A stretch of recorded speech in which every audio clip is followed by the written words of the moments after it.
Hello, I'm Jennifer Shahade. Welcome to Today in Chess. This is a special show that we're bringing you from the St. Louis Chess Club to cover current events in chess. And of course, this week, our featured story will be the candidates underway in Berlin. But we're also going to be talking about some other events, such as the Pro Chess League. Last night, that was great. The playoffs and the St. Louis Archbishops qualifying for the next round of the playoffs. Sorry to interrupt you, Jennifer. Oh, that absolutely. was a great story. And this is Yasser Seirawan. I'm going to be with Yasser and Maurice to cover all these exciting events. There's also the European Individual Championship that's going on. A big, big month for chess. Absolutely. It's a golden period for chess because, as you just mentioning, the European Individual Championship is going on right now as we speak. One of the big events. We got the U.S. Championships coming up later in April. Just so many things happening, and let's get to it, Jennifer. Where are we going to go right now? Well, stealing the show in the chess headlines right now Yes. is the Berlin candidates, because this tournament is all important. It is going to determine who plays Magnus Carlsen for the World Championship later this year in London. And let's see, 10 rounds into play, how our 8 candidates are faring. Well, we are starting with Wesley So. One of our 2 American horses in the race, and unfortunately Wesley started off by castling, but I don't mean that in a good way. He lost his first 2 games, and That's right. he couldn't fully recover, Yasser. Exactly. He hasn't really found his rhythm. The 2 early losses really took the wind out of his sails, and unfortunately for Wesley, he's currently tied 6 through 8 with 3.5 points from the 9 games played. Another player who surprised us is Levon Aronian. Many picked him as the pre-tournament favorite, not only because he was the highest rated going in, well, at least in the invite list. Right. And but on top of that, he just had such a stellar 2017. Exactly. He was definitely, along with Shaq Mamadorov, Player of the Year in 2017. He had high hopes, high expectations. He ran into an incredible piece of preparation by Vladimir Kramnik. Doesn't look like he fully recovered, and unfortunately he too is languishing in that spot, 6 through 8 with 3.5 points as well. Another player who's been full of surprises for us, Yasser. Yes. A controversial choice for wildcard. Some people were thinking, MVL is a deserved recipient, but Kramnik, wow, he's really dazzling us with the dynamic chess, and he actually started off with 2.5 out of 3, taking an early lead in the competition. Absolutely, and how he did it was fantastic. But what a roller coaster ride he's been on since that beautiful start, as you mentioned, 2.5 out of 3. Look at his score, Jen. 3.5 from 9. He's only scored 1 point in his last 6 games. And he sunk badly. He's really fallen off the pace. Doesn't look like he's going to recover at this moment. No, but giving us stories enough for the candidates. Meanwhile, we have Ding Liren on the opposite side of the spectrum, steady as can be. So steady, in fact, that he's had 10 straight draws. In fact, the first game finished in round 10 was his draw against our own Wesley So. That's right, and scoring 4.5 points, the first player ever from China to compete in the candidates.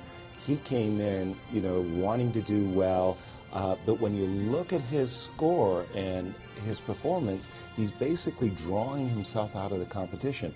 As you said, there can be only one, and the first prize is what everybody's playing for, and he's currently at 50% with 4.5 out of 9, but really 5 out of 10. And we had high hopes for Sergei Kuryakin because he seems to do so well under pressure, having won last year's candidates. Exactly. And also faring so well and giving such a formidable fight to Magnus Carlsen in their World Championship match. Under so pressure, despite not one of the highest rated, a lot of people thought he was a pre-tournament favorite. Yeah, and remember that in Moscow, the candidates tournament that he won, I believe he started with like 2.5 out of 7 in the first cycle, and then he came back to have a roaring finish. Now he's currently at 50% as well, but he's fought his way to the 50%. He started with those 2 losses, and he was in the cellar, and maybe if he can put together another great run, he could still be in contention for the all-important first prize. Meanwhile, we also have Grisha, and by the way, these 2 Russian players, Grisha and Kuryakin, did play today, and that game was a draw. Okay. But Alexander Grisha currently still with a puncher's chance here, Yasser. He can string together some wins in the final rounds. He's currently in third place with 5.5 points. And also with a lot of drama to his result, having lost in the first round, but now being on +1. Exactly. He's making a wonderful stab at the leaderboard. I actually thought it was going to be a two-horse race, and exclusively a two-horse race between Shaq and Fabi, but this man is in the hunt. And here he is. Shaq Mamedyarov in second place right now, currently playing against Fabiano Caruana. And what a tournament he's had. But there's one man who has superseded his tournament so far, Fabiano Caruana, playing some fantastic chess. In fact, his tournament could be even, his result could be even higher than it is. Right. Especially looking at the positions game from that he's Moran. had. Yeah, well, and there you see our leaderboard with Fabiano leading with 3 wins, no losses, and 6 draws, pardon me, with a score of 6. They are playing today, and what a rival game that's going on right now between the number 1 and number 2 in the tournament. That's right, because of the tie-break system here. If one player was to win this game, they would have a huge lead going into the finals, final 4 rounds, because head-to-head is that first tie-break. Exactly. So really crucial, and we're going to go over to Maurice to talk about how Fabiano got to where he is in this crucial tournament. Absolutely.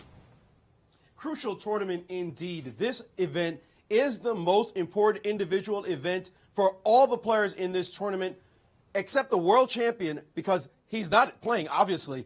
They know that if they win this one, first of all, they win this event, the money there is something like 90,000 euros. Then the world championship match is guaranteed to be another $500,000 or potentially more. And then if they lose the world championship match, then they still get seeded into the next candidates by the current rules. So their path the next couple of years as a chance to become a world champion will just be right in front of them and rosy as ever. So they know how critical this is. Every single move counts, and it has been an absolutely scintillating affair so far. Tremendous fights on all the boards, players just going at it. We've been just regaled by their intensity and desire to win. But one man right now stands out above the rest, and that is Fabiano Caruana leading the tournament. He got off to a flying start, defeating his countryman Wesley So in a complex position when Wesley made a small mistake, and boom, Fabiano took it to him, playing some attacking moves, aggressive E6 being one of the big move that started it all in that game, and Fabiano out to a start right away with 1 point. His next round, however, he had to play Ding Liren, who has been like the Great Wall of China in this tournament. Nobody touching him. He's definitely been a fighter in the event, one of only 3 players in the entire competition to not lose a single game. That game was indeed a fighting draw with Fabiano sacrificed in exchange, but was not able to make enough of it in compensation, and they ended in a draw. In the next game, that was a big-time matchup as well, as it was Mamedyarov's turn to sacrifice in exchange in a wild position, a Sicilian going wild, and that game also resulted in a draw between these 2 players who are rivaling it out right now at the top. Round 4, though, was absolutely critical. Former world champion Vladimir Kramnik, the oldest player in the tournament, tried to make a bid after playing a brilliant attacking game. One game for the ages against Aronian, but unfortunately he tried way too hard in this round, as he has seemed to have done in most of his games in this tournament, and Fabiano was able to pick up the win when Vlade made huge mistakes at the end. And then Sergei Kuryakin, the previous challenger for the world title, a very difficult man to beat. This was probably the most boring game Fabi played in the entire event. I think he was just so fatigued from the first 4 rounds. Though he had white, this was just a nondescript draw. The next round, Fabiano got a chance to play against Alexander Grisha. King's Indian defense, more like a Benoni. That was a crazy position. Fabi had an extra pawn, was trying to make something of it, but the compensation looked like it was maybe okay for black.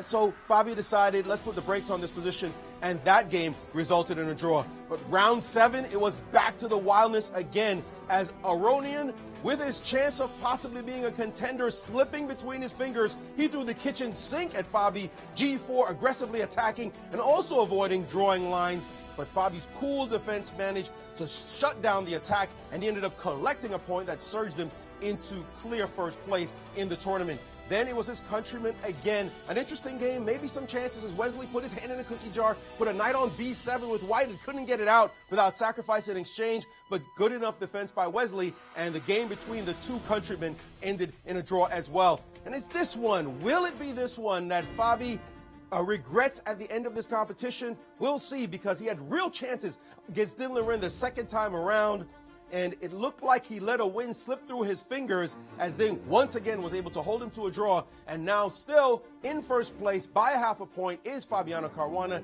and he is doing battle right now with second place Mamedierov. I believe these are numbers 2 and 3 in the world, rightfully so. They should be fighting to see who plays against the number 1 player, Magnus Carlsen.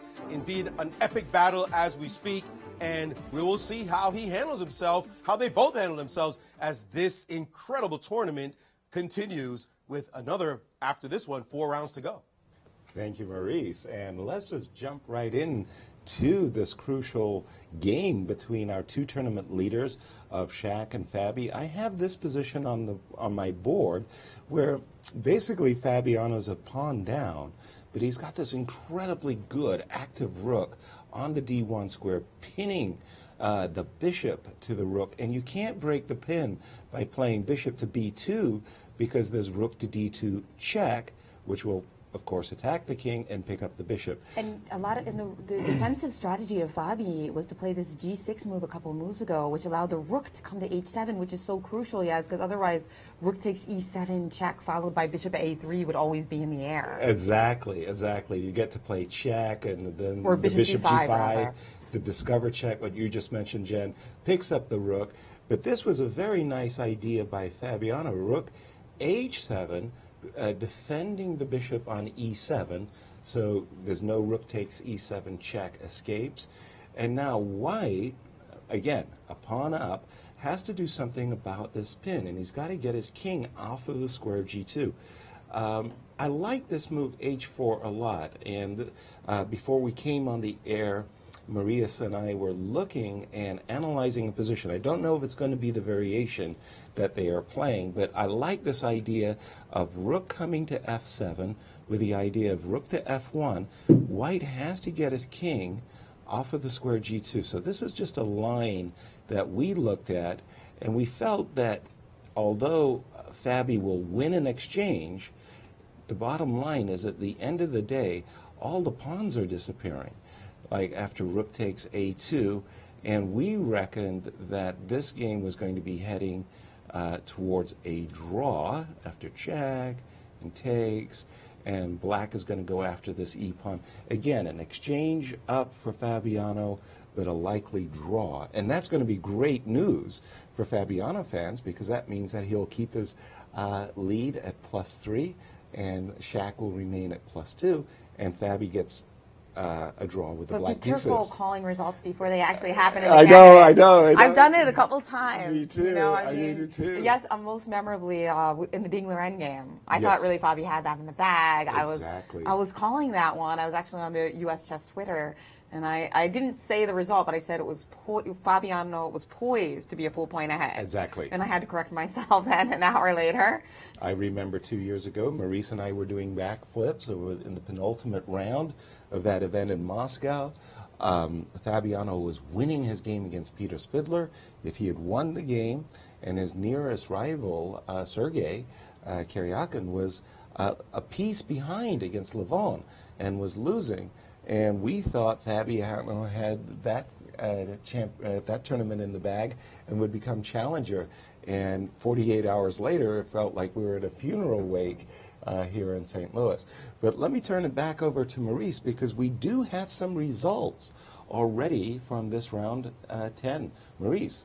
Yes, in fact, as you mentioned, that there was a result in the game between Grisha and Kuryakin. You know, there was a special rule in this competition because there were 3 players from the same country playing, and on one side, in the Russians being Kramnik, Grisha, and Kuryakin, and also 2 Americans who were playing in the event as well. So they made special rules so that the players would play early in the competition and not be able to affect the result later in the competition if they played, for example, in the last round. And that was a very smart rule indeed, because you don't want any statements to be made, collusion at the very end between players. And so these players played early, and it's been fighting chess in the main as the Russians have played each other and as the 2 Americans have battled against each other. This one, though, not particularly exciting, as Grisha wasn't able to make too much hay coming out of the opening, and so the game resulted in a draw. Not great for Kuryakin fans, with only 4 rounds to go, and he's still such a ways out. Grisha, though, still with a fighting chance.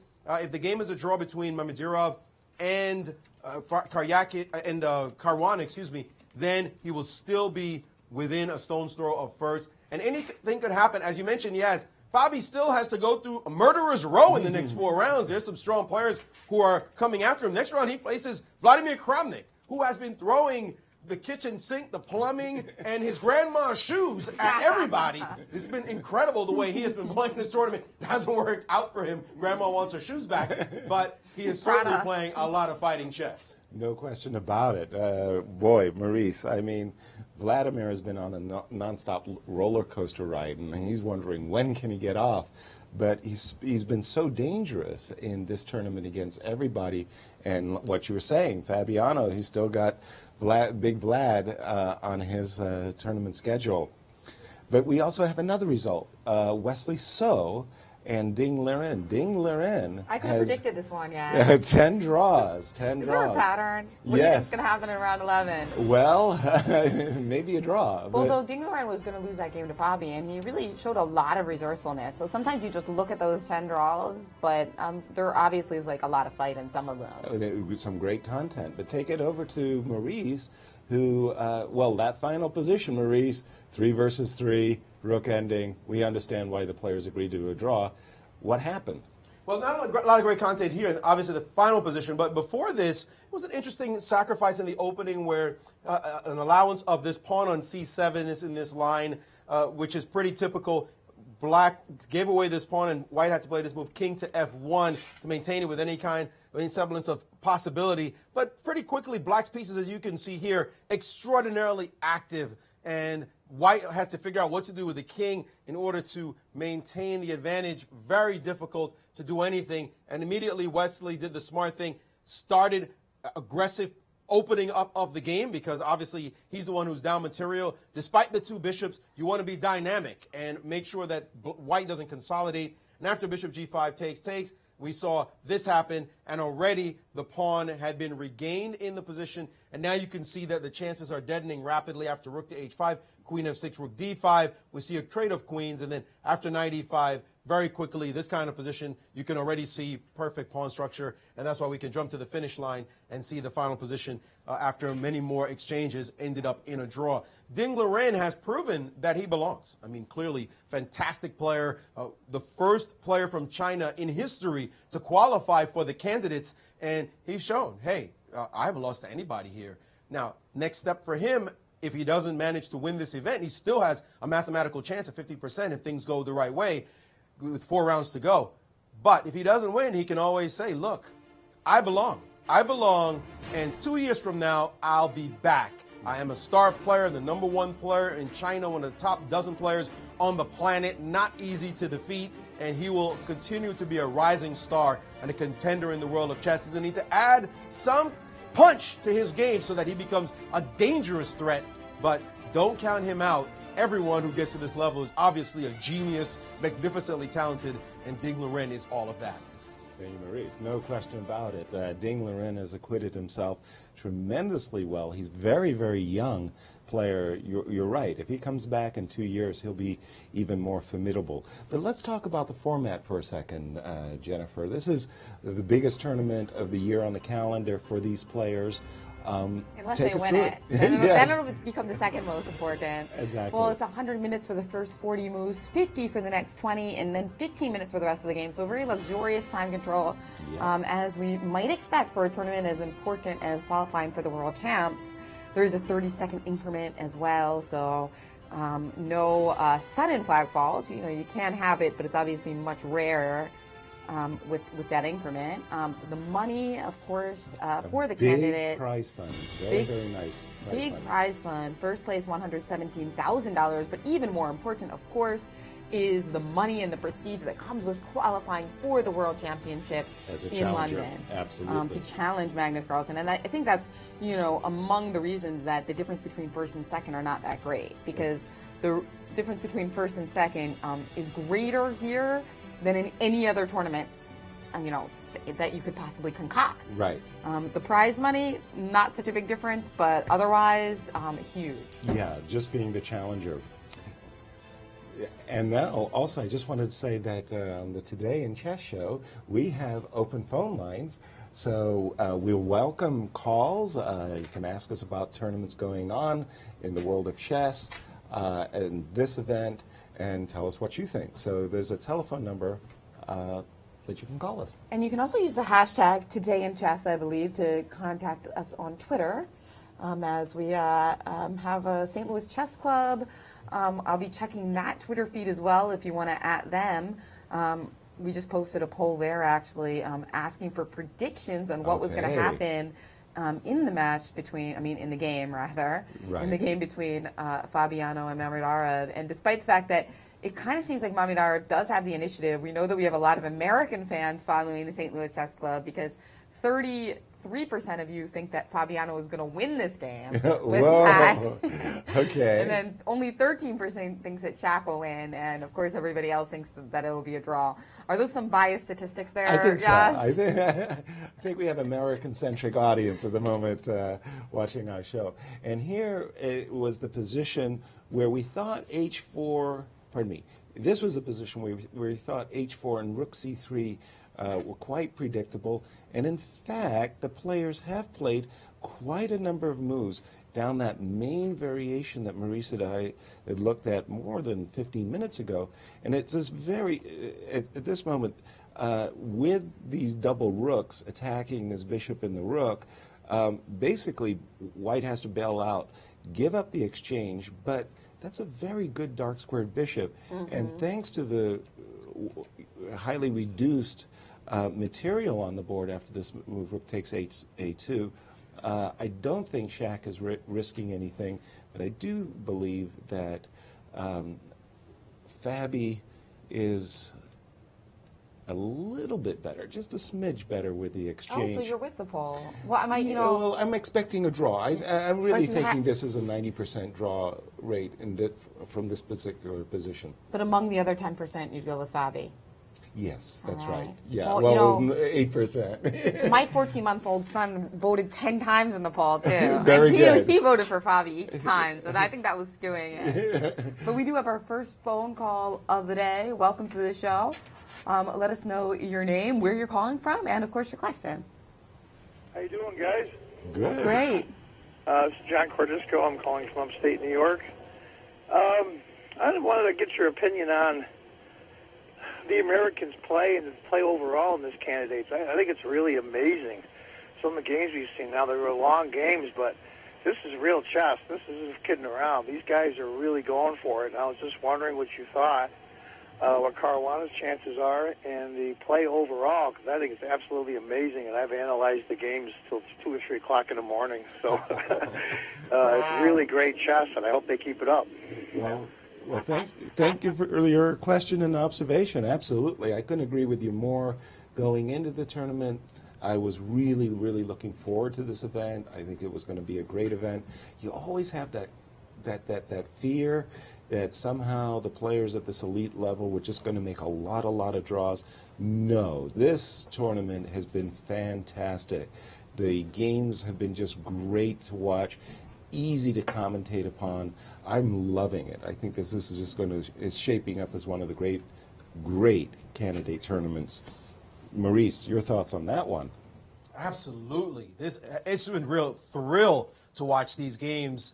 Every moment is just jaw-dropping, especially the play of one Vladimir Kramnik. I mean, he's actually almost stolen the show as Caruana was playing extremely well, Mamedov is playing extremely well, Ding Liren super solid, but Kramnik has just said, you know what, if I'm going to go out as the oldest guy in the field, I'm going to go out in the most flamboyant fashion possible. And Big Vlad, we know back in the day, you consider him a solid player. This guy was ultra positional. Of course, he could rip a king side apart with the best of them, but certainly more on the positional side. But Yaz, I would say he's sort of thrown the Kramnik positional manual out the window and then lit a torch to it, because the games he's playing have just been insane. I mean, insane, erratic even, some of his decision making. So that he has definitely kept us all on pins and needles as to what he's going to do. And even this round right now against Aronian, he's doing the exact same thing every single round. It looks like he came in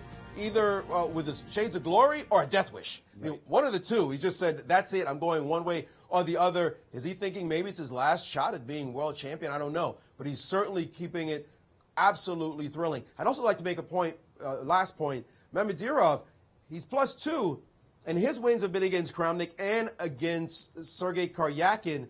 Kramnik win 64 moves, the Kuryakin win 71 moves. So he's playing long, hard fighting chess, and all his games have been pretty dynamic as well. You got to like his opening theory. He's not one of those boring E4, E5, snooze fest, let's play that kind of chess. Every game, it looks like he really wants it, and he wanted it this game, but maybe he's not going to get it all the way. But don't think this is over. With 4 rounds to go, Mamedirov will be making a bid to try to take first place and surpass Fabiana Caruana. That's Absolutely. right. But the caller also asked us about what we thought the chances of Fabi are to win. And I think that they're obviously, to me, if looking at the game today and assuming he doesn't lose, they're obviously over 50% because, you know, you've got Mamedirov as the nearest chaser, but he's going to have to make up some ground if he only draws today. The tournament?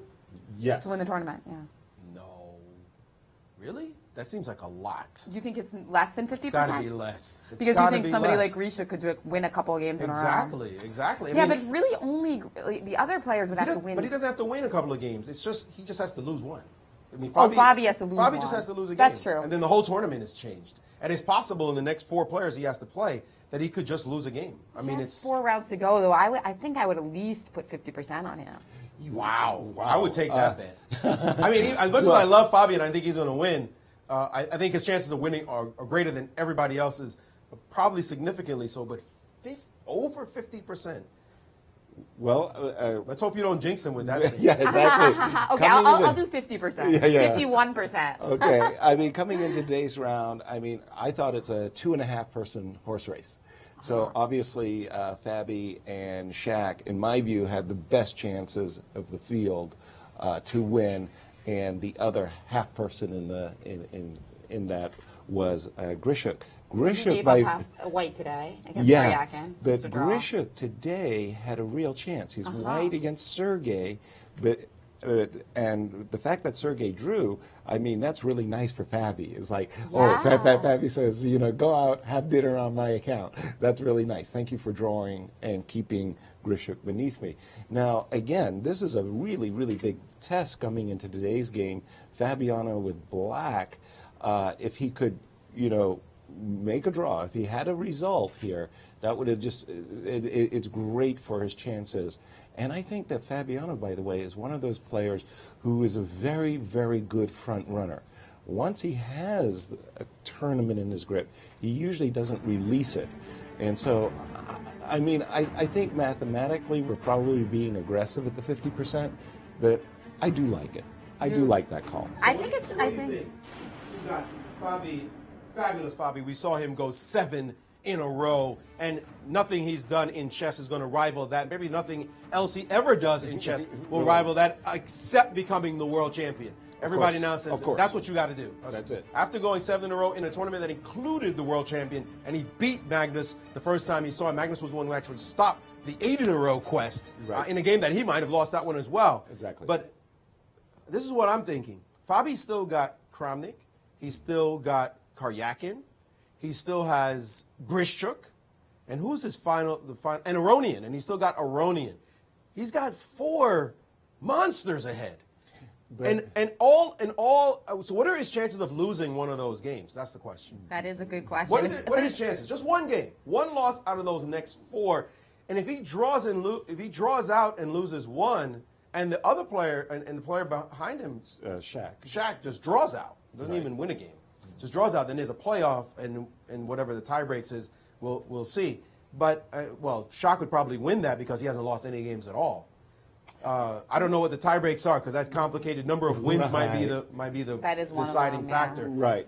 And he does play Grisha in the final round. He does with play Black, Grisha which, you know, with Black. not the greatest pairing considering the fact that Grisha will be in a must-win situation possibly if he keeps that distance. Right. He might be able to catch him. And that would be because right now there's a how much of a difference is there if Fabi draws today?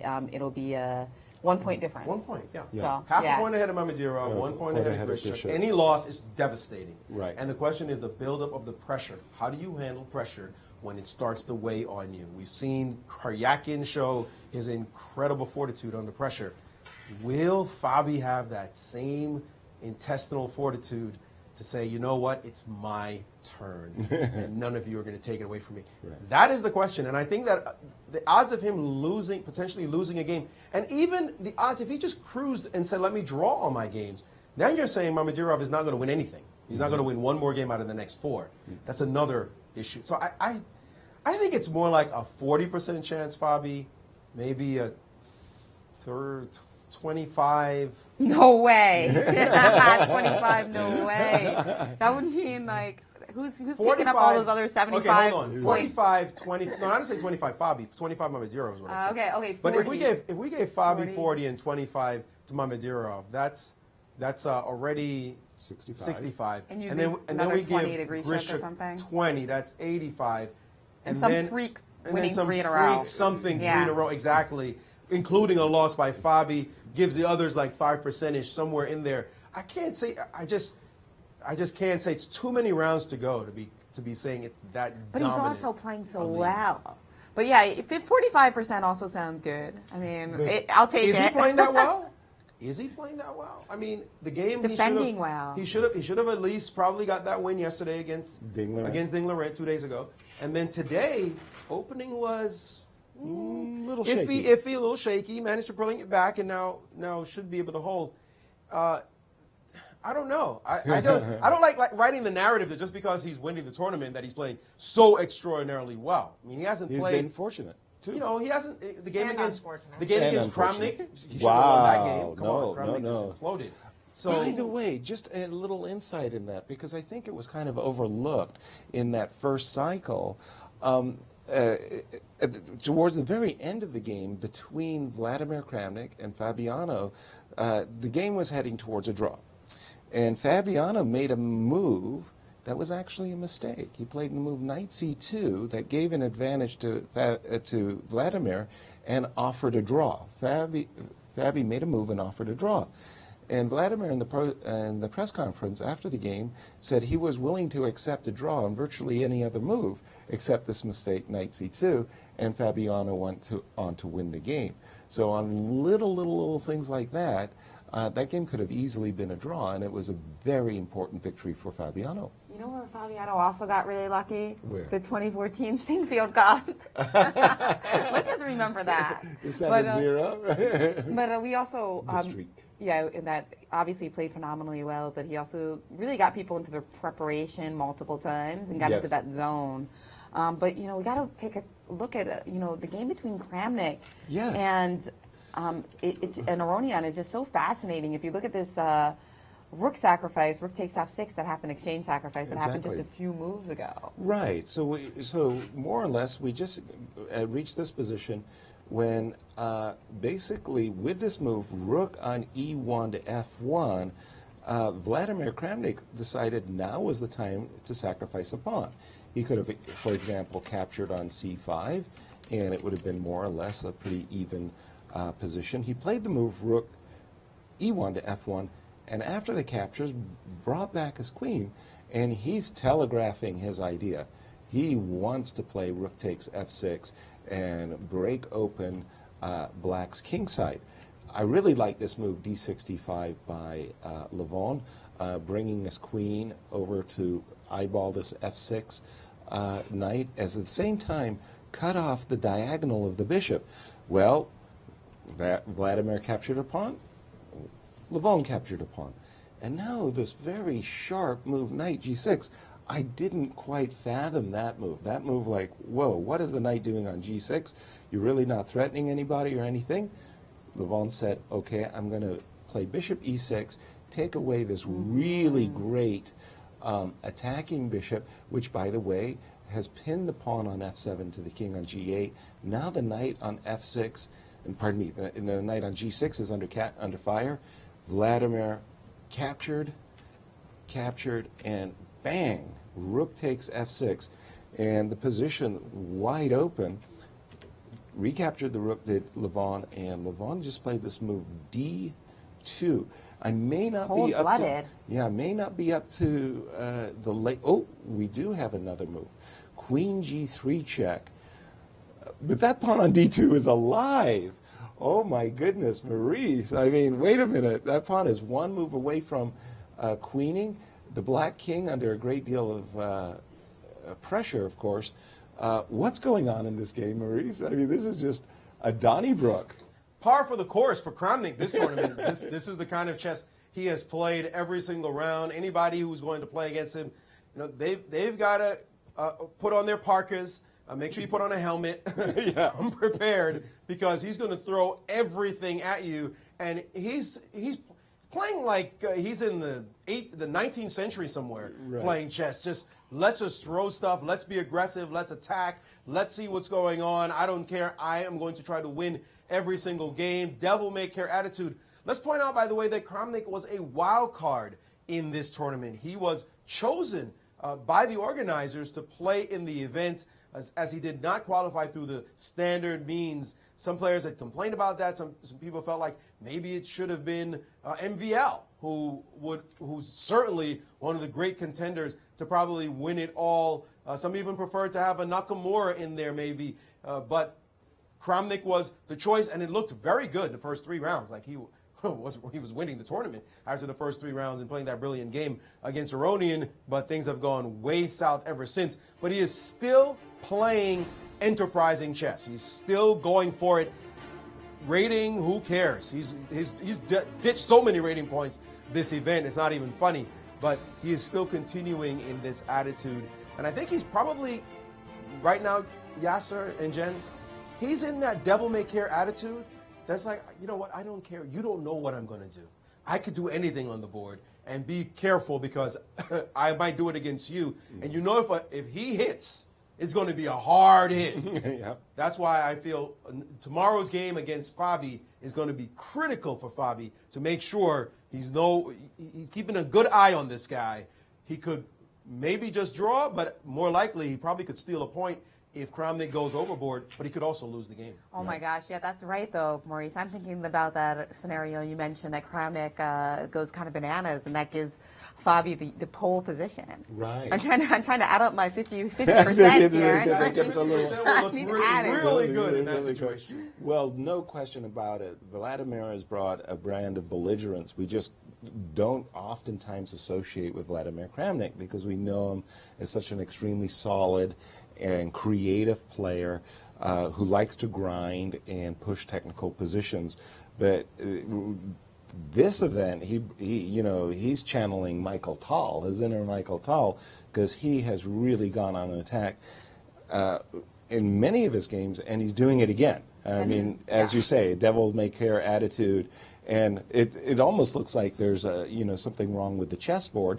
This pawn on d2 is supposed to be a white color pawn. That's like right. how did that pawn get to d2? And it's one move away from promotion, and there are big threats here, Jen. Bishop takes e6, rook takes f7. The queen will come down here for checkmate, but this pawn is queening with a check. So if we were to play bishop takes e6, I'm thinking that we're going to just queen this guy, and after king h2, look at all the focus that's going on this f7 square. But there is this nice move, queen takes e6, protecting against rook takes f7. That's why you have 2 queens, yeah. That's why we have 2 queens. We can give one of them back, and that just stops the attack. So I don't think Vladimir is in a position to continue with that bishop takes e6 No, and he did aggression. play the quiet move, rook f1, just stopping d1 queens. Okay, he pulled back to but stop still the pawn maintaining from those threats promotion. Well, not exactly, because I guess bishop takes e6. There's always queen takes e6, Six, and again, we can't do rook f7 or knight f7 because That's you could sacrifice and make a queen. But also, there is this knight g6 check on Exactly. tap, right? So black has to keep an eye. So let's say Levon should just get rid of this bishop. Let's just take that off the board. Bishop takes b. We cannot. The bishop Knight on e7 e7. now. Yeah. Yeah, that's a problem. Oops, that's a royal fork. That'll cost black his queen. So we have to protect the square d7. We have to protect the pawn on f7. We're going to have to drop And rook back a7 with was played. Oh, it's Yeah, already been that played. was Okay, played. very good. I was thinking of saying, okay, you need that defensive resources. Rook on a5 is not participating. Now it is. It protects the d7 square, and more importantly, it protects the f7 pawn. But now white, Knight Knight g6 check G6 forces king g7, right? exactly. You're going to have to come back with the king onto the discovered, to the G file where we can continue with a discovered check. But how would that go? Let's say Which king g7, so right. at least you're not allowing a double check. Exactly. Now, can Vladimir follow up with something? Well, knight f4 forces the king at least. Should he go to the h7 square, perhaps? So you can't go to f8 now at least, but you can go to h7. Okay, because f8, my idea was that now the knight is also attacking e6 conveniently. So you can chop that guy off. But there is still, I mean, it's remarkable, but this pawn on d2 is still alive. That's true, but we are threatening queen g7 for the moment, so you have to start with that. And then after bishop e6, queen e6, there's a queen b8 check, pesky. Yes. Yeah. So That's very nice. That's why we cannot play the move king f8 then. We have to move not to the f8 square, but maybe to the h file. Okay, and now if we play, I'm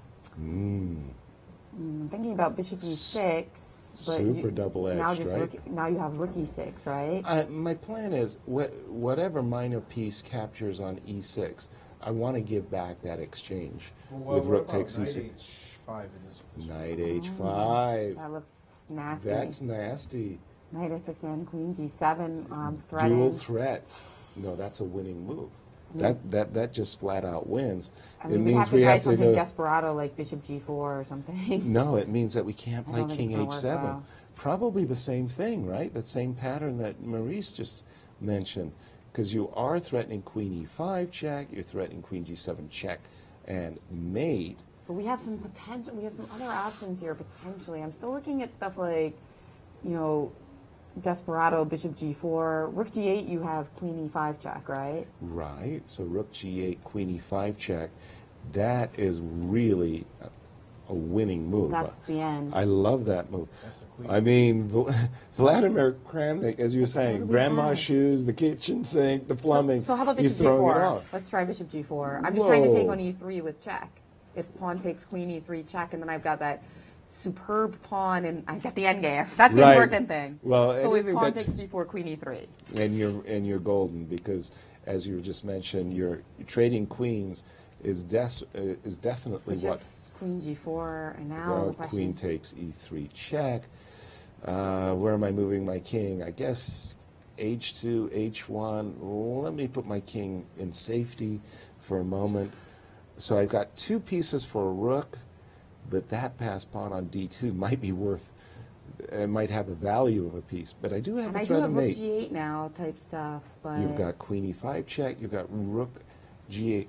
An amazing number of sharp yeah, variations rook g8 here. because then rook g2, queen e2 is sometimes an idea because you can't play rook f2 because of d1 queen. Rook g8, and you were mentioning ideas of queen to e2, maybe even queening a pawn. Oh boy. So we might have to go for this desperado bishop g4. Wow. What Don't note that this pawn on c2 can always move, guys. So, Right, that's important. D1 could get covered. So Important. white is not necessarily fully desperate here.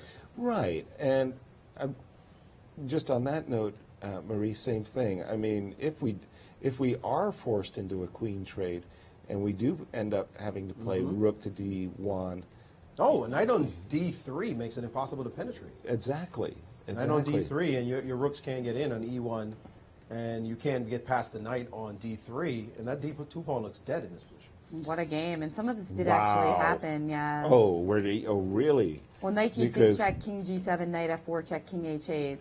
That did appear on the board. So sorry. Some- So after the move rook a7, we did see knight g6? Knight g6, king g7, knight f4 check, king h8. So, yeah. We're guessing. We get some moves right. And we're guessing Or today that. in chess is off to a good start, yes. Absolutely. And knight h5 also played. Okay. And This is where you came up with this remarkable Bishop desperado g4. move. Yeah. That's a nice move. Just stopping this queen g7 checkmate as well as queen e5 check at the cost of a piece. I'm all about trading off queens when I'm getting attacked. Absolutely. It's like desperate to try to do that, but that wasn't I'm with played. you on this one. It was another desperado move, actually. Not bishop g4. Desperado is always a theme in these situations, though. That's what we get from it. F6. Kind of interesting because it has like some similar properties. You're saying the rook on f1 can't move because of d1 equals queen.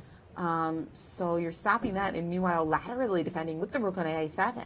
And you're preventing queen e5 check as well. That's what you need, though, to creatively defend when you're getting attacked by somebody like Kramnik. And that's why you see players like Aronian and Fabiana defend positions that you look at and you're like wrinkling your nose, yeah, right? Exactly. It looks terrible. And let's just take a quick gander at this because, okay, I mean, as we've been saying all along throughout this entire tournament, Vladimir has been taking enormous risks. The problem is, as you were saying, you can't take on f6 because you're allowing the queen to promote. And what's even worse is your threat of checkmate that you have with rook takes h6. The queen actually picks up this knight on h5 and defends the check on h6. So rook takes f6. You can't even touch that pawn. You have to come up with a different approach to the position. Maurice, what side do you want to be on? Do you want to be the defender here, or do you want to be the guy? But look at the move, knight f6, hitting this rook in the position, not allowing you to do anything. Right now, if bishop takes bishop, then knight takes rook. Threatens mate. Oh, no, it doesn't. Sorry. And now you have a rook f8 threat. Oh, it is mating. That's tricky dicky. You got a queen e5 check. That's a bit of a problem as well. And your bishop's hanging. Right. I mean, white is for choice in this position. So knight f6. I thought bishop takes bishop made a lot of sense, but with this knight takes piece, looks like he's doing quite well in that position, and the rook's hanging. And if you can't just float your bishop out of the way, bishop takes bishop, just get that out of the way, and you have to move your rook, then this queen could end up on e5. This queen is tickling on g6, is looking at f4. This h-pawn is looking mighty lonely, and the position is still quite chaotic. So kudos to Vladimir Kramnik once again, showing that he can play this kind of enterprising chess. I'm going to tell you, if he even draws this game, I'm going to say this is one of the best games of the whole tournament. Right. Knight g6, knight e5, rook sack on f6, and crazy play. This is absolutely one of the beautiful, beautiful games. And sadly for him, he's definitely knocked out of the chances. I would say his chance of winning this tournament are about 2% on a great day. But he's still a force to be contended with, playing enterprising chess like this, and I'm sure Aronian is thinking, why are you playing your best games against me? What's up, dude? Because two of his absolutely scintillating games will have been against Levon. That first game that Not he played, fair. one down, will go down in history for sure. And you know, we had a caller earlier who said that he was up till 2 or 3 a.m. analyzing this game. Well, is he going to be up till 5 a.m. analyzing this one then? This looks like a 5 a.m. analysis, doesn't it? Because this game is really extraordinarily sharp. And I'm looking at rook g7 move here. I was thinking about a queen sacrifice that went queen takes and knight takes, everything with check. But the move rook g7 does contain a little poison of its own. The rook moves to this G file where we are hitting this pawn on G2, maybe setting up, but my goodness. Queen E5? Queen E5, Possibly Queen Queen F4, F4 looks possible. Queen H4, just so many possibilities. You gotta, now that things have stabilized, you gotta think, okay, I got white. Right. I'll be okay if that knight can just plant itself the way it is on F6. It's on a prime square. The only problem is that white doesn't have everybody playing in the party. He's got the bishop eyeballing that bishop on e6, and the rook wishes it could somehow sneak in and switch around to the other side somehow. But all he's got is a knight that's planted on f6. But knight and queen are known to be a tremendous force together, especially when a king is a little bit exposed, and the black king is. And a very important point is that queen on b6, on the wrong side of the action. If it could somehow switch sides, end up on g5, the game is over. That's a good couple costume That would be idea. amazing. But right now, Kramnik understands you cut the board in half, and the big dog is on the wrong side over there, so you're left trying to defend the position with just clumsy pieces, if you will. Rooks are not really great defenders. So this game is still very much up in the air and a dogfight, to be sure. Right. And you've got to really enjoy what Vladimir Kramnik is at least trying to do, and in this game certainly is doing. The most Rook f8 played, by the way. Rook f8. The most remarkable thing about this game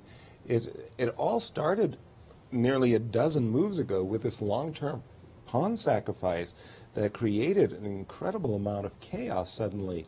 And rook f8 is on the board. Highly desirable moves that you want to make, of course, are moves like queen g6 or queen f4, going after this h6 pawn. Just, you were talking about the big dog.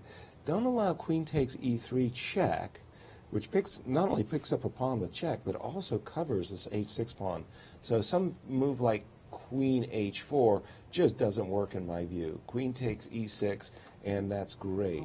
So knight, rook f8. Now, then what queen moves? f4 was played. We actually Queen f4 we was actually have a played. few more moves and a finale in this game. Great. Yeah, Okay. you're gonna love Indeed. it. Queen f4, f4. threatening queen takes h6. Right. And then we have rook to h7 played, and then Defending Maurice the said pawn. it that queen and knight are the perfect Halloween couples costume. Queen e5. Setting up a discovered look at that. check, and the bishop is hanging. You love to sacrifice the exchange if it did you any good, but just queen f6 and then bishop takes e6, and you're getting mated anyway. So in that position, queen c7 was played. That's a blunder. But that was a blunder, yes. Queen. Well, I was just thinking that, look, white is set up for a knight d7 discover check, picking up the queen. I thought the queen had to move. No, rook g7 Look was at this forced. move. Rook g7 was forced. was Yes. the forced move. Rook g7 was Okay. forced, but let's get to the action, c7, because look at queen this. c7 lost in brilliant style. Nice. This is a tactics Oh, no. book. Oh, Knight Levon e8. will be the victim of two of beautiful. Kramnik's best games in this event. Oh my goodness, knight e8, discover check. This rook on f1, which was playing a defensive role, eyeballing that pawn. Suddenly, it's mate. Oh, this is a wonderful checkmating pattern. That bishop on b3. Thank you, good sir. We were saying two pieces were not in the game, the bishop and the rook. And they then were the bam, mating. magically, Kramnik said, shh, wait a minute, quiet the crowd. Let's show you how it's done. what a finale. Beautiful finale. Oh my gosh, this one's going to go into the tactics book. Absolutely. Play like a cram. Yeah, play like a Kramnik. Wow, big Vlad. What a remarkable game. And the woes just are piling up for Levon Aronian Well, he's as done, he right? falls This tournament victim is finished for him. to another extraordinary brilliancy by Vladimir Kramnik. God, that's one to get kids into chess, show them that finale. Oh. And they'll just go, oh my word. I gotta tell you, What a great you game. never know what you're gonna get with Kramnik. Right. And anybody who has to play him, and he plays Fabi tomorrow, really has to keep your left eye open, your right eye open, and bring your knife to the table, because this guy is gonna come at you. And today, scintillating finish. Maybe the two best games played, at least final positions in the tournament so far. Can we say that? Oh, because for sure. the game against Aronian, the checkmate, we're sacrificing the queen, and the discovery f2 mate with a pawn on g2, on g3 and f2, and a bishop on e4. When do you ever see that construction? Right. You just never see that construction. This game, how often do you see this construction? Knight on e8? Right. Generating mating ideas like this? Oh, wow. I mean, he's just absolutely original stuff. Absolutely brilliant, brilliant player. Although, sometimes, he's been funny in his press conferences, right? Oh, he's been brilliant. Press conferences, he's always winning or better, or could have played 6 other moves and still be okay. And you're looking at him and like, I don't know, that doesn't look quite right. What you're saying there. Very optimistic guy to be sure, and he played with that kind of optimism in the land today as well. And that's inspired some great tweets, including one by Kostya comparing Kramnik's post-game analysis, Kostya Kavutsky, yes, the IM and also the writer from California. Sure. He says it's like cramsplaining, as opposed to mansplaining. Wow. Where, nice. A guy acts like he knows everything. Exactly. And cramsplaining, of course, is just, his position's totally equal. I'm totally winning. That's an instant classic. We're going to have to make a T-shirt But on he doesn't need one. to cramsplain this game. Right. This game was phenomenal. And another nice one was a fire coming into the house. A cartoon that someone posted. There's a fire. It's creeping up on the chessboard, and Kramnik just says, "I'm winning." I'm winning. Oh, you can't get out any of the windows, the doors. Right, and the fire is burning down the house. Well, because of all the things that you've been saying about some of the great games that have already taken place, here on this Today and Chess show, I think that for the near future, we're going to have to take a look at the best games of this tournament and do some recaps of those rounds that we have missed, because we have seen some, chess, if you will. Yeah, we have seen some remarkable games. This has been great stuff. What would you give? You would have to give Kramnik's win in round 3 against Aronian as best game, right? Of the Thus tournament far, so far, right? it's been a phenomenal game. And what game, other than that one, beats the game we just saw today? Well, again, the Fabiano Kramnik. That game was just a roller coaster ride with both players having real winning chances. Okay, so yes, and Kramnik made a huge blunder the way Aronian did here. Right. As a matter of fact, to allow this 98, Aronian, though, had to play the move rook to g7 and shut down what the action happening here, although it does look like there's going to be something happening on this square as bishop seems to be hanging on the e6 square. But don't forget the d2 pawn, lots of craziness, but it's clear that Kramnik is more than okay right now in this position. But again, you mentioned Kramnik yet again. Fabiano Kramnik. He's been in 3 of the best games of the entire tournament the best by far. games. One of them he lost that he should have drawn. This one may have been a draw as well. But again, he's just showing. So maybe he's gotten his win back, getting those 2 out of 3 points. But he's showing that all eyes on Kramnik as the star, who's not going to win the event, it seems. But certainly a player in this event. What about that extraordinary game, Levon versus Fabiana, where Levon sacrifices out of the opening with g4, 2-pawn sacrifice, and ends up a rook down, but maybe it was a draw just at the very excellent end. Game, excellent Whoa. battle. Excellent battle as well, but you mentioned, Yaz, that if Aronian wanted a draw in that game, he could have backed it off and just made a draw pretty directly. This is really, really wonderful. Unfortunately, I think we're going to have to take a commercial break. We are, and while we do that, we'll think about that smothered rook on h7, which really just functioned as a pawn, allowing 98, a wonderful back rank trick. It's just fantastic. But I would just turn to our audience and say, you tell us what you think of the best games after, this 10th round, because there's been some great Donnybrooks. That's right. Call us after the break or hashtag us during the break at Today in Chess. We'll be back in a few.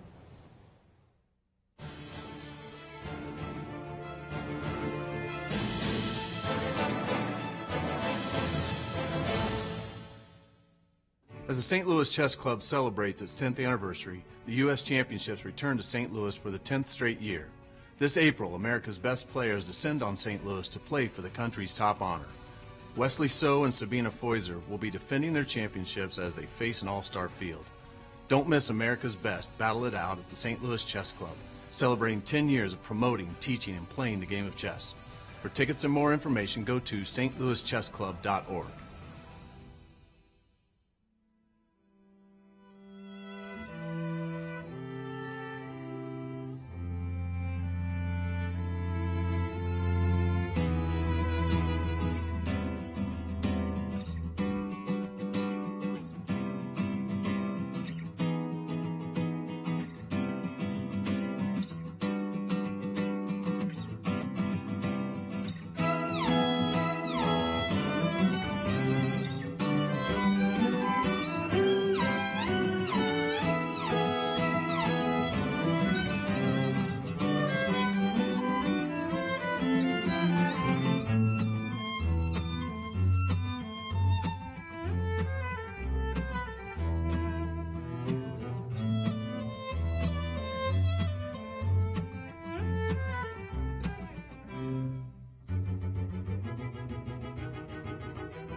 and welcome back to Today in Chess, where our first show of the week started off with fireworks and a stunning finale in Kramnik's game against Aronian, where 98 really just caused ripples of excitement throughout the whole chess world. Absolutely. Perhaps even drawing in some new fans. No question about it. What a thrilling finish that was.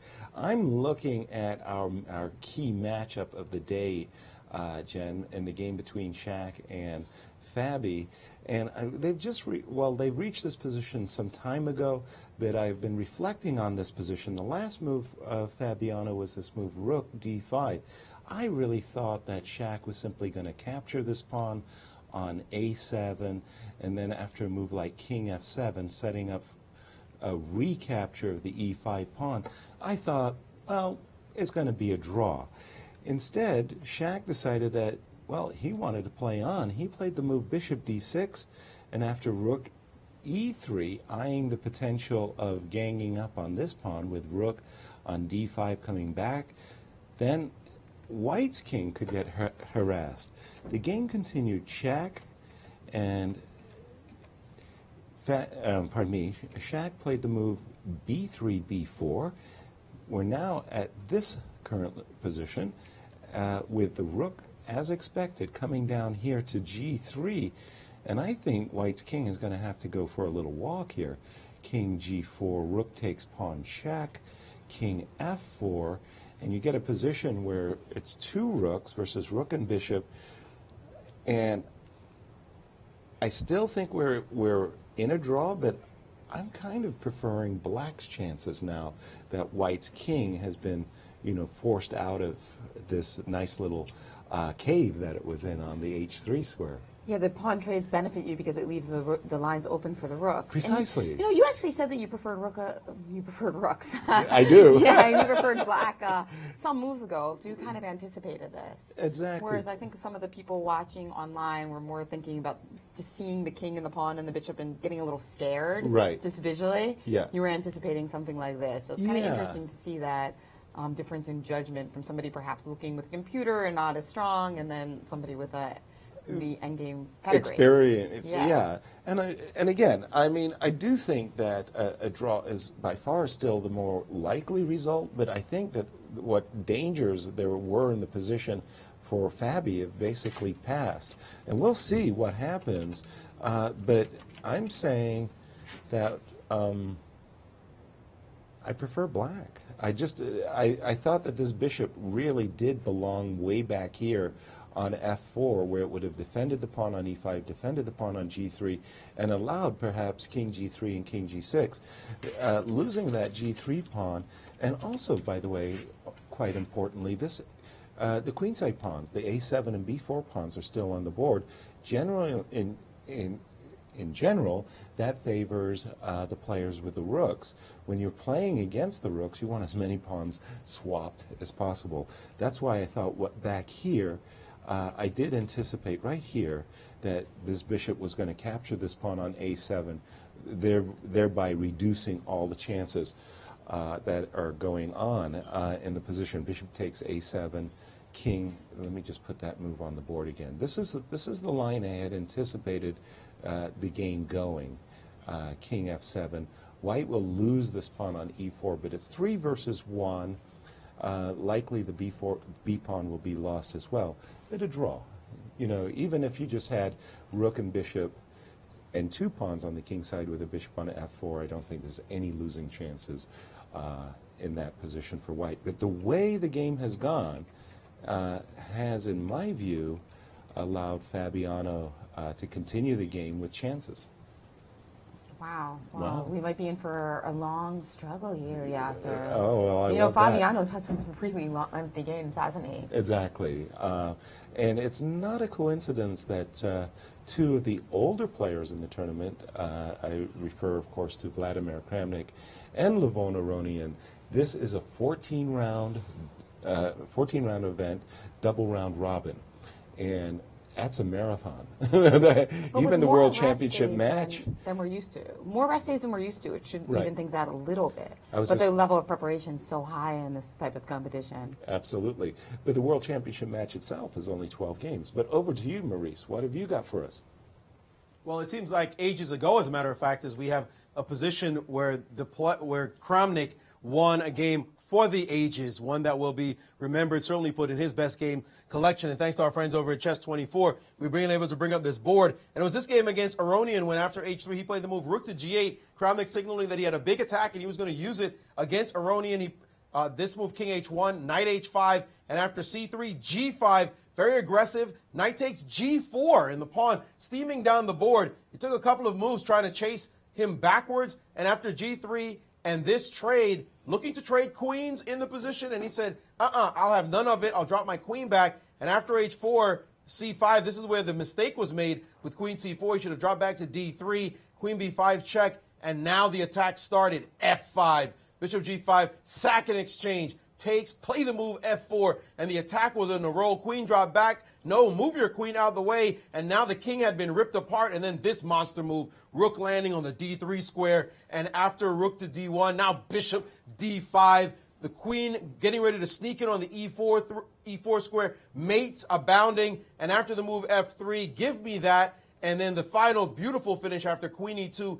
How often do you see a queen get pinned on the E-file only to force the guy to resign after G2? Just an incredible game. As the caller said, you can stay up many a night. You can think about it the very next day. What a game to see. One for the ages. Kramnik having won this game and then winning yet again today against the same hapless Levon Aronian. Levon, one of the great guys in chess, and he has made it his stated mission to become world champion. He says, other than that, there's nothing else for me to do. This has been my dream from being a young man. But now it looks like he will have to wait again 2 more years to get a shot at getting that dream to come true. Love it, Maurice. Thank And in you. that final position, I really like that if F2, king takes G2, you can make a knight with E1, Right. which would be the exact mirror image. And a double check at that, right? God, that would be the same thing as knight E8. Oh, God, we got to put those positions side by side. I know. Brutal. Well, Those I backward mean, knight moves. like Levon has been channeling his inner Kizaritsky. Kizaritsky was losing some of the most famous games in chess, the Mortal game and another game, Real Evergreen. And these losses, I want to say, by Levon have just been incredible. I mean, you could write entire books about those results. And usually it takes I think that's one reason why a lot of people recommend the classics, because in order to have a lot of these brilliancies, you need somebody to be good, but not too good. Right. If they defend too well, they find like some kind of sideline that makes it like or at least a long struggle. Right. Right? Yeah. Whereas if they're good, it's tight, it's interesting, but then somehow there's sometimes a beautiful finish that's missed. Absolutely. And you don't often see it at this like 2,700 plus level, the 98. That's why it's such a joy to behold. We've been talking about Fabi's winning chances, but what about his road ahead?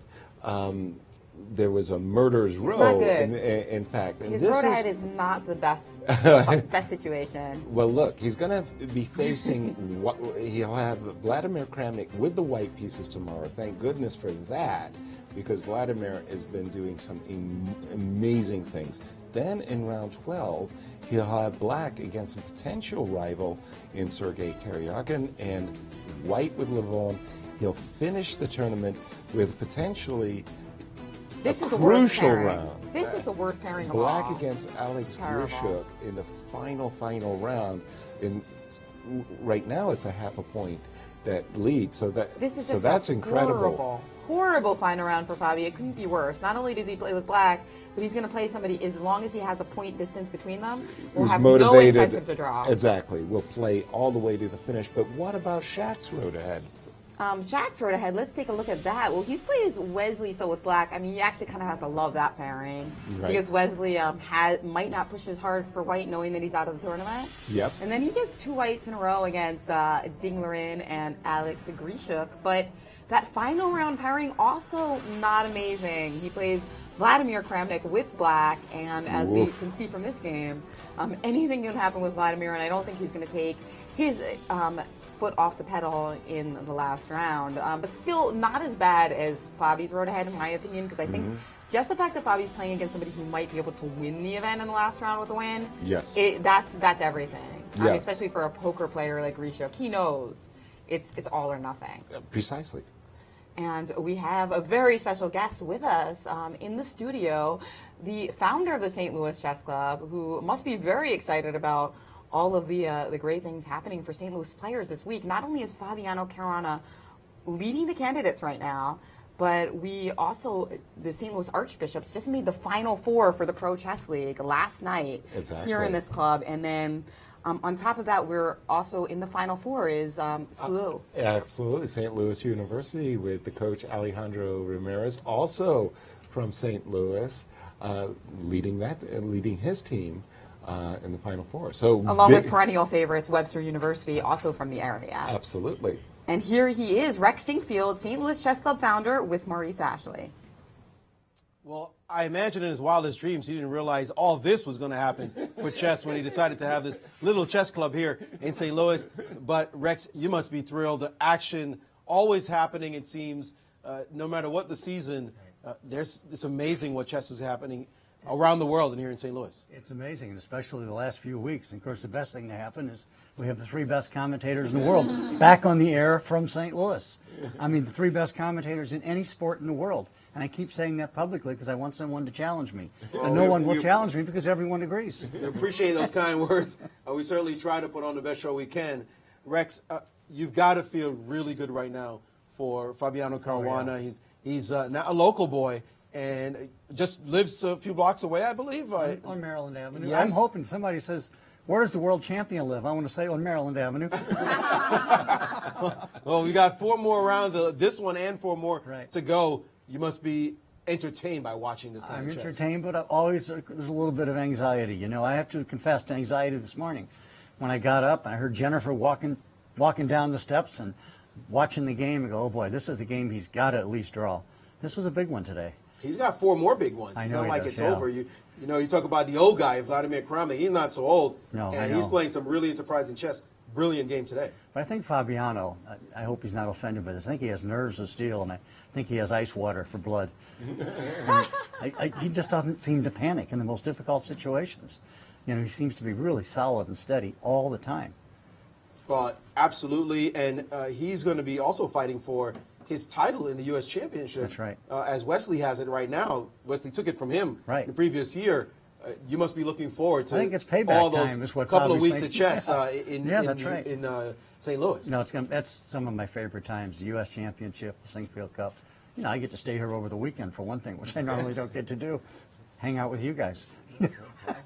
And just incredible. And then with the Archbishops making it to the Final Four, that's got to be incredible. That's incredible. And St. Louis University in the Final Four again. Yeah, there's just so many good things going on. You wonder how it all happened. You know. Well, we certainly appreciate. And we're getting ready for your the vision. St. Louis Cardinals to get into another World Series. Oh, let's not talk baseball, please. You know, we get into fights on that one. My Yankees, by the way, have Murderers Row lined up. You guys, I heard can't you guys pitch around those guys. I heard you guys have a crime problem in New York. You know, we're the safest big city in America. You know that, right? Okay, sure, okay. Your thoughts about the World Championship is going to be in London. I know you want it to be in St. Louis. I definitely would like to have one in St. Louis sometime, but right now, as I understand it, FIDE and Aegon own the rights to it, and they own those rights for 4 or 5 more years. That's contractually sound. Now, with all the difficulties FIDE's having, anything could change. But it's going to take a change for somebody to be able to be forced to come and approach us. That's what'll have to happen. We can't, on our own initiative, we can't undo anything. And if you were approached? Oh, we'd listen. We'd listen Just aggressively. listen? We'd listen aggressively. Listen aggressively. I've never heard those 2 words put together quite that way. Would you be willing to commit that you would, especially if Fabiano, for example, or Wesley or Nakamura were in it, you would do commit whatever to it making could, it happen? yeah. Do whatever it could. Absolutely. That's the kind of sponsorship we love and belief in chess in America. Thank you so much. Thank you. And enjoy the rest of the games. Thank you so much. Thank you. Rex, just a quick shout out, Yes, because just inform our audience that the very first official World Chess Championship match between Steinitz and Sugertort, Rex, where was it played? It was played at about 17th and Locust here in St. Louis. What are these softball questions? You pay this guy for these questions? It was in 1886 at the Harmony Club, which was a Jewish social club. There still is a Harmony Club in New York, but there's not one in St. Louis anymore. But there's a different building there. And we've contacted the owner. We're trying to get permission to put up a big drape, big flag, saying what happened on that site in 1886. And by the way, happy birthday, Yaz, in advance. Okay. I know you're aging on Saturday. Thank you for that, Rex. Wow. Well, it's brilliant, seriously. It's great to have you here on our Today in Chess show. And wow, this is just, it's been a thrill. This is great, Jennifer. It is wonderful. And it's great just that the U.S. Championship and the U.S. Women's Championship is coming up very soon, in April just 15th. a couple of weeks. Yeah. So, you know, we encourage you guys to consider a trip to St. Louis to see all of this for yourself. In fact, the World Chess Hall of Fame is going to be unveiling 3 new shows on April 12th. So you'll be here just in time to see them. And last night we had the pinned exhibition. That won't be here anymore. Yeah, So that was finishing. But final that was weekend. That was the designers combining the world of fashion and chess together. That's right. And Fabiano Caruana actually was involved in that promotion, which is like just so exciting that he's such a down-to-earth guy. In between qualifying for the World Championship, he's doing, chess and fashion collaborations. It really is very impressive to see. But we have to say who actually won the competition. Our colleague. I can't even believe it. The way that he dresses, he won? I know. It's terrible. It's terrible. It's terrible. Look at that. Look at it. Sporting that new tie, too. Gold. Gold. Yes. I had to buy this tie at the last minute because in my haste to get the heck out of New York with all that snow coming down, I forgot all my ties. So, no. Yeah, unbelievable. I was like, what the heck? I got to rival Yasser Seirawan. What's the deal? The production budget just doubled. Yes, exactly. That's right. So I'll be shopping for some ties.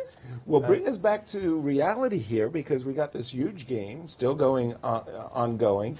We're thinking it's a draw, but we're also thinking that Fabi has the better chances of the two players. We just saw a series of, a capture, first of all, and now this check has been played by Fabi. I'm looking at the line. The king's going to g5. Now, we really don't want to see that king coming to the h6 square where in combination with the rook and the bishop, the king is very offensive. But there is this nice defensive resource in the position for Fabi, which is rook f7. And I think that just basically kills any attacking because don't forget there is a rook g3 check which could strand the king. Oh my. From behind, yes. So what's going E6, on? So if e6 stopping rook g3. E6 doesn't stop rook g3. It does defend the square g3. But I could still check you. You could, right? Yes. Yeah. But is that the move that you want to make? Because then your rook is going to be trapped on e7 because I've got this really king f6. Right. Yeah. So let's imagine. Instead, I think you want to go the other way. Maybe take the bishop and then put the rook behind the pass pawn, right? Do what? Rook takes e7, bishop takes e7, rook e3. And get the rook behind. Or do we throw in a check first? Sorry, the rook e3, king f6. Yes. So we see some position like this that could occur on the board. This doesn't look that promising for black, though, does it? I'm eyeballing this pawn. I noticed that on the left side, there's a chess engine thing that just went straight through the roof. Yeah, I got a feeling I did something wrong. Bishop d6 looks like the most natural move. And the threat of e7 and bishop e5 are both pretty compelling.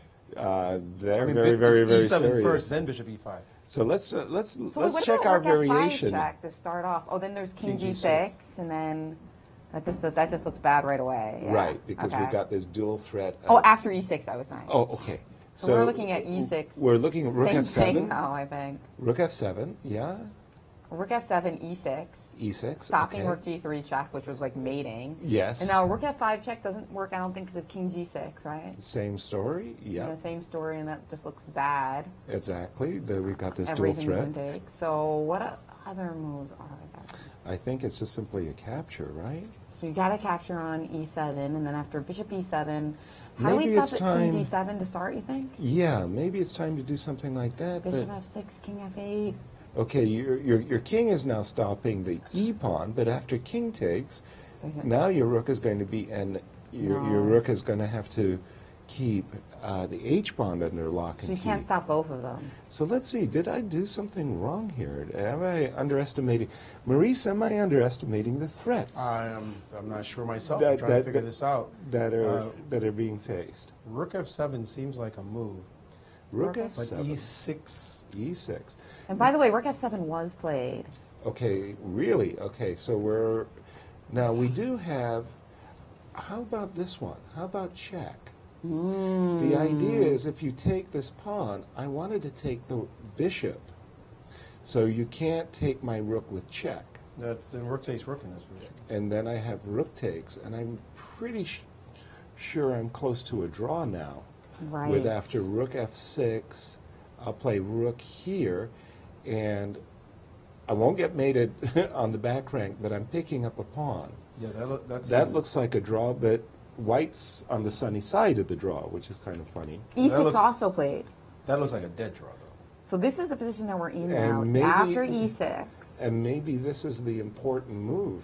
I didn't realize the activity of White's king was so powerful that it's going to require a bailout where we return the exchange. What if we played rook takes e7, bishop e7, and then instead of, I think we tried king g7. Does king h7 do any better, just so that you don't have a check when you come into f6? King h7. Yeah, just I'm saving myself a move, a tempo, which could be pretty important. Because you were playing bishop f6 with check followed by e7. Right. Whereas now if you play bishop f6, you don't get your king in, I think, is the Yeah, the that's key the big part. difference. Yeah. I think I need to keep that square as an important bridge. But okay, if I come back with my bishop, idea of king, excuse me, my arrow, king f6 and e7. Now maybe you will have to move your king to Now stop I that. play king g7, so if e7, I have king f7, which is kind of my idea. I wanted to be able to guard the... Precisely. Your Bishop king- a7 so is I'm going to start is with rook auto d5 draw, check, no? though. Pardon me? Oh, I was going to start with rook d5 check in that line, just to stop. Yeah, whatever. It's not important. What Maurice was saying.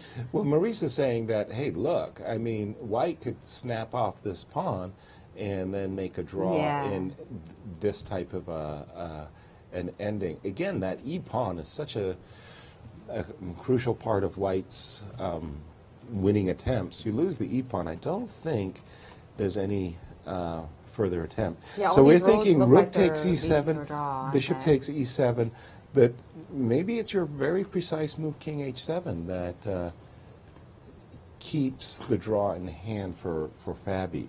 And again, we can't emphasize enough how important it is for him in his tournament victory success Not to lose. not to lose this game. But it looks like all the variations we're looking at, and of course with the precision and endgame technique of these players being so phenomenal, like if we're looking at all these lines and they're ending in draws, chances are it's going to end in a draw. Oh, for sure. You know, Yeah. 'cause I felt that was the most. Can you validate that our analysis is sound there, Yes, Maurice? it looks like all that looked analysis good? is indeed sound. And excuse me, this should be a draw, which sets up a very interesting situation again.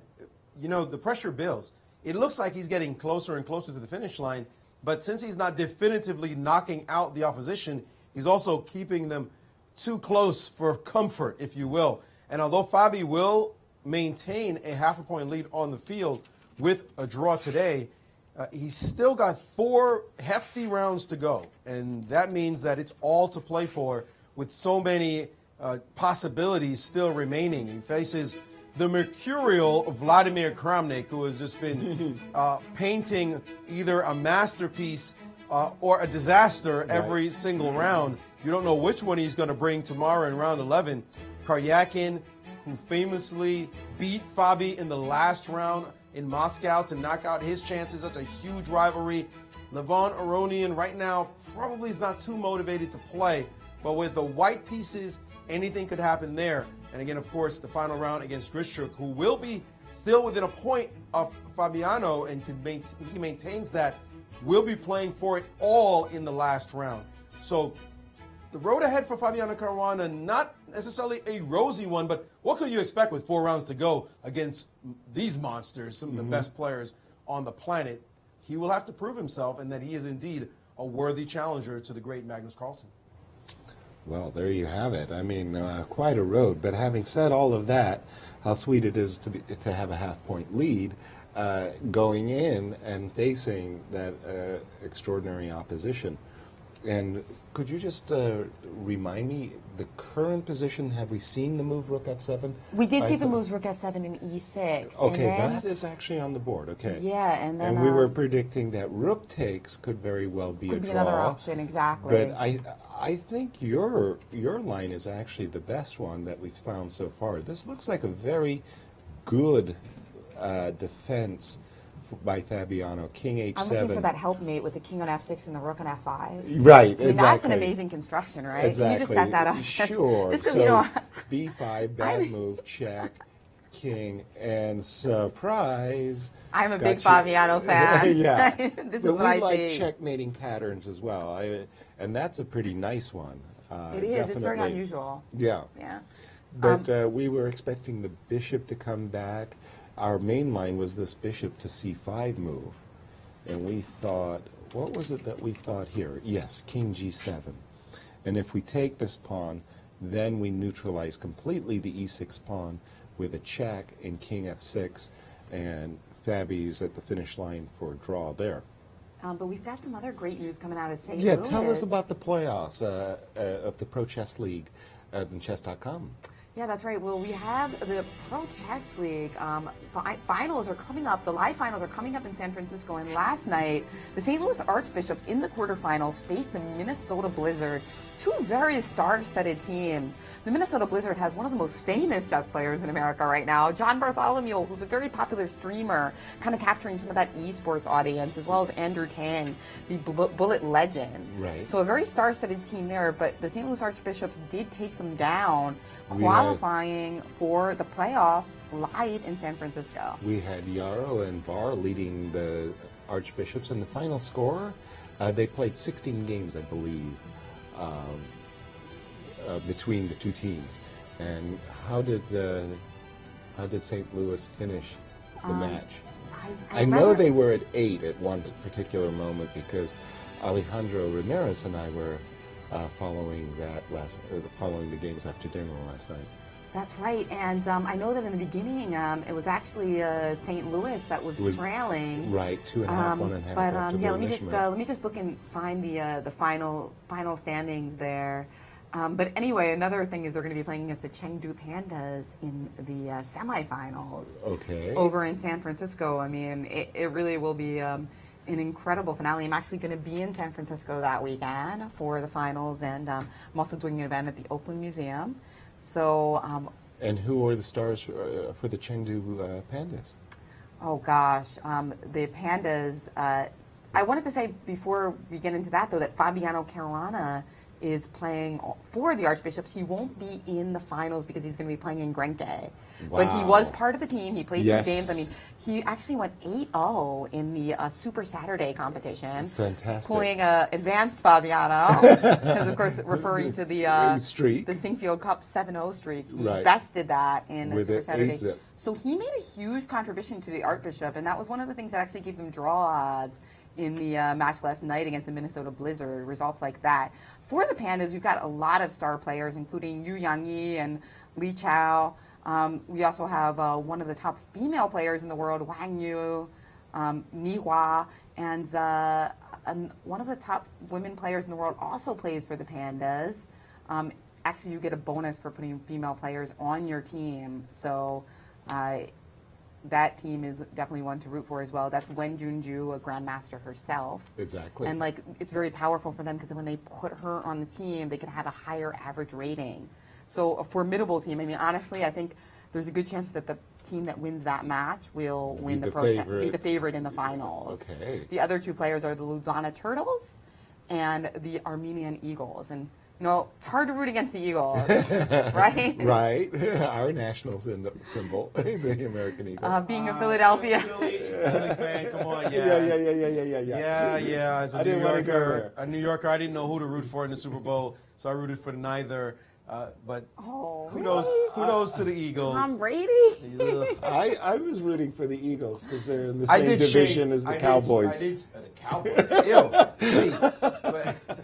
But I did shake toward the Eagles because, you know, as a New York fan, we can't like anything to the north in Tom Brady and the Patriots. Although we must say, you know, you guys finally joined us as the only team to beat the Patriots and to beat Tom Brady and Belichick, the dark side, in a Super Bowl. But we still one-upped you.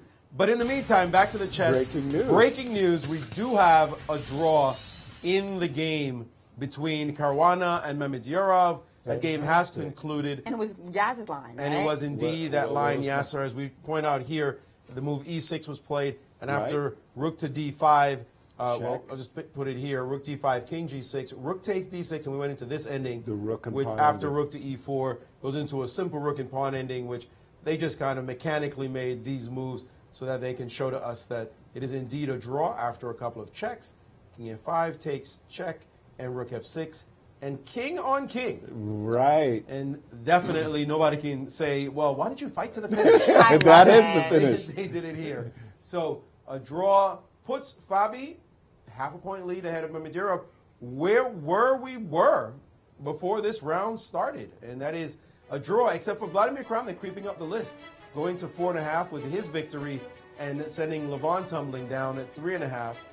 But still, look at that top. That top is very close, guys. Yes, it certainly is. And again, I do see it as a 2.5 horse race, but those two players, Sergei and Ding, at 50%, could still have a shout. I mean, we've been mentioning 4 big games to go. If Sergei or Ding can put together a streak, they'll be back in the. But at this moment, Fabi dodged a very, very big challenge today. Black pieces against his closest rival, Shaq, and he's looking good. Look at that score, though. 1 loss at the top. Just imagine a loss by one of those top players and a win by anybody else. Right. So if both of them somehow lose, Fabiana and Mamedyarov, we're not expecting that to happen, but it could very easily happen given the competition they have. And they stay at 6.5 and 6. Grisha wins or Kuryakin wins and Ding Larin wins, and this whole tournament is a completely different story. Absolutely. That's the nature of the beast in chess tournaments. 1 loss could upend everything. And how tight the field still is, closely bunched after 10 rounds of great chess. A thrilling competition. And look at this Vladimir Kramnik, his result. I mean, if you just look at it, just 1s and 0s, right? I think he only has 3 draws. 3 draws in 10 games. 7 decisive games. Wow. And will tomorrow his battle against Fabiana Caruana, Kramnik playing black, be another decisive game. I mean, and that is a game that could blow the whole tournament open, because you mentioned 2.5 horse race, but if Fabi were to have an accident, it could blow open the event. Right. And, Kuryakin could have a chance again. That's why that 50% might just be a little bit on the aggressive side. But, Fabi's been playing good chess. I mean, he's been quite consistent. I think the most consistent player actually has been Shaq. But having said that, Fabi hasn't made that many mistakes in this tournament. He's been really good with black. I mean, essentially 2 of his victories were with black. But having said that, too, I really like his play with the white pieces. He'll be up against Vladimir Kramnik, who will have black, and that will be a fantastic game. What wins the tournament? I'm thinking. I thought +4 was going to win the tournament. +4 definitely wins. Does +3 win the tournament? +3 might get you a tie, but then we've got to go through all of those tie-break scenarios. I believe the first tie-break is the head-to-head duel. Now that Shaq and Fabi have drawn their game, that means 2 draws between them. I'm not sure about that either. I think it might. We'll have to check that. It might still be most wins, which would absolutely be a shame, because I think head-to-head duels should always be first. The first tie, especially playoff would be nice. Well, yeah, I agree. Sorry, playoffs is always best. Exactly. Definitely, yeah. Playoffs is always best. But barring the playoffs, head-to-head is absolutely something you should consider. Although in the case of Mamedyarov and Fabi, 2 draws. That's right. That's what I'm saying. The first tiebreak. So that tiebreak would be even out the window, and then wins would be in Fabi's. No, it wouldn't be in Fabi's favor because Mamedyarov would have to win to tie Fabi. That's right. Unless Fabi loses to come back to tie with him, in which case Fabi would still have most wins to get to the same +2 score. But I don't know if +2 is going to make it. I have a feeling +2 is not going to do it. Right. This doesn't seem right. I think there's potentially a surge, especially that 50% group, or even Grisha maybe pulling off another rabbit and grabbing another win in there in his next 4 games. Right. So +3, what are the odds of +3 winning it? That's a good question. I think that's better than 50%. Okay. Well, there we have it. But +4 for sure it would win. I think it's got to win. Unless we keep seeing more of the craziness that we've seen in this tournament. Wow. Yeah, I did check. To answer 2 of your questions, Yaz. Please. First of all, the Minnesota score against the Archbishop was actually 6-10. So actually a huge victory for the Archbishop. So then the Archbishops really, after a bad start, because they were behind 1.5, 2.5 after the first 4 games, they came back big time to win that. Yeah, their board 4 scored 50%.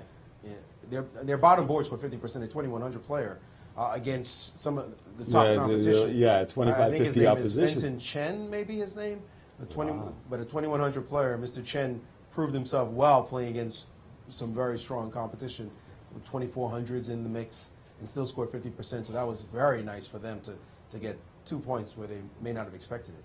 Very good. And it does look like it's the the first one is head-to-head, as Maurice prefers, and the second one is most wins. The most wins. Yeah, and then Sonnenberger, and in the I think in the unlikely, I think it's actually impossible almost now. But if all of those were to be split, then it would go to a playoff. Okay, it's very unlikely. Just because there's been so many decisive results, right? So that's going to create like diversity. Exactly. If there was a lot of draws and only a win by each player, then you could imagine a scenario with a playoff. But it seems almost impossible in this tournament. Right. But that crucial Caruana Grisha final round game. Wow, that's shaping up as something That's really special. Well, it's been so fun to kick off the Today in chess with such a incredible round, Yasser. Yeah. Not a lot of drama in terms of the standings. We're kind of at a standstill, but that Kramnik game, Right. wow. Yeah, no question about it. The tie that was a tie from 6 to 8, that's been resolved thanks to Vladimir's victory. And I was just going to say that there's just so much to talk about. There was Paco Viejo. He had withdrawn from the European Championship. That's a big story. We'll have more on that tomorrow. But we can't wait for tomorrow and these next 4 rounds. I think we're just going to have so much thrilling chess to discuss. Oh, it's such a blast to be back with you guys, a kind of Absolutely. a preview of what's coming up in a couple weeks at the U.S. Championship. Right. But Maurice, your final thoughts on Today in chess? Well, my thought about this whole tournament is this position is representative of what's been happening. King on king, battles all the way to the end. Very few nondescript draws, grandmaster draws you call them. They are playing for everything. This is one of the tournaments that they consider, if not the most important tournament, that they've been talking about for months and months. The whole of last year, this was on the minds of these top players and those who qualified. No, this is a life changer if you win this event. So you're going to see blood on the board, and we have been seeing it. And even where there's no blood, the players have given it their all, blood, sweat, and tears, and are looking at each other with respect after finishes like this one. So we have to respect the geniuses that they are, and the fact that they're giving us so many thrills to talk about. It's been amazing, and we've got 4 more rounds to go. Well, Today in Chess is going to be tomorrow in chess, and we'll be here to call the action because it's just simply where it's at. Thank you. And yes, of course, we always welcome your participation. So hashtag us at Today in Chess or call us tomorrow. We can't wait to see what's going to happen in Tomorrow in Chess, Yaz. Absolutely. Well, have a good afternoon, everyone.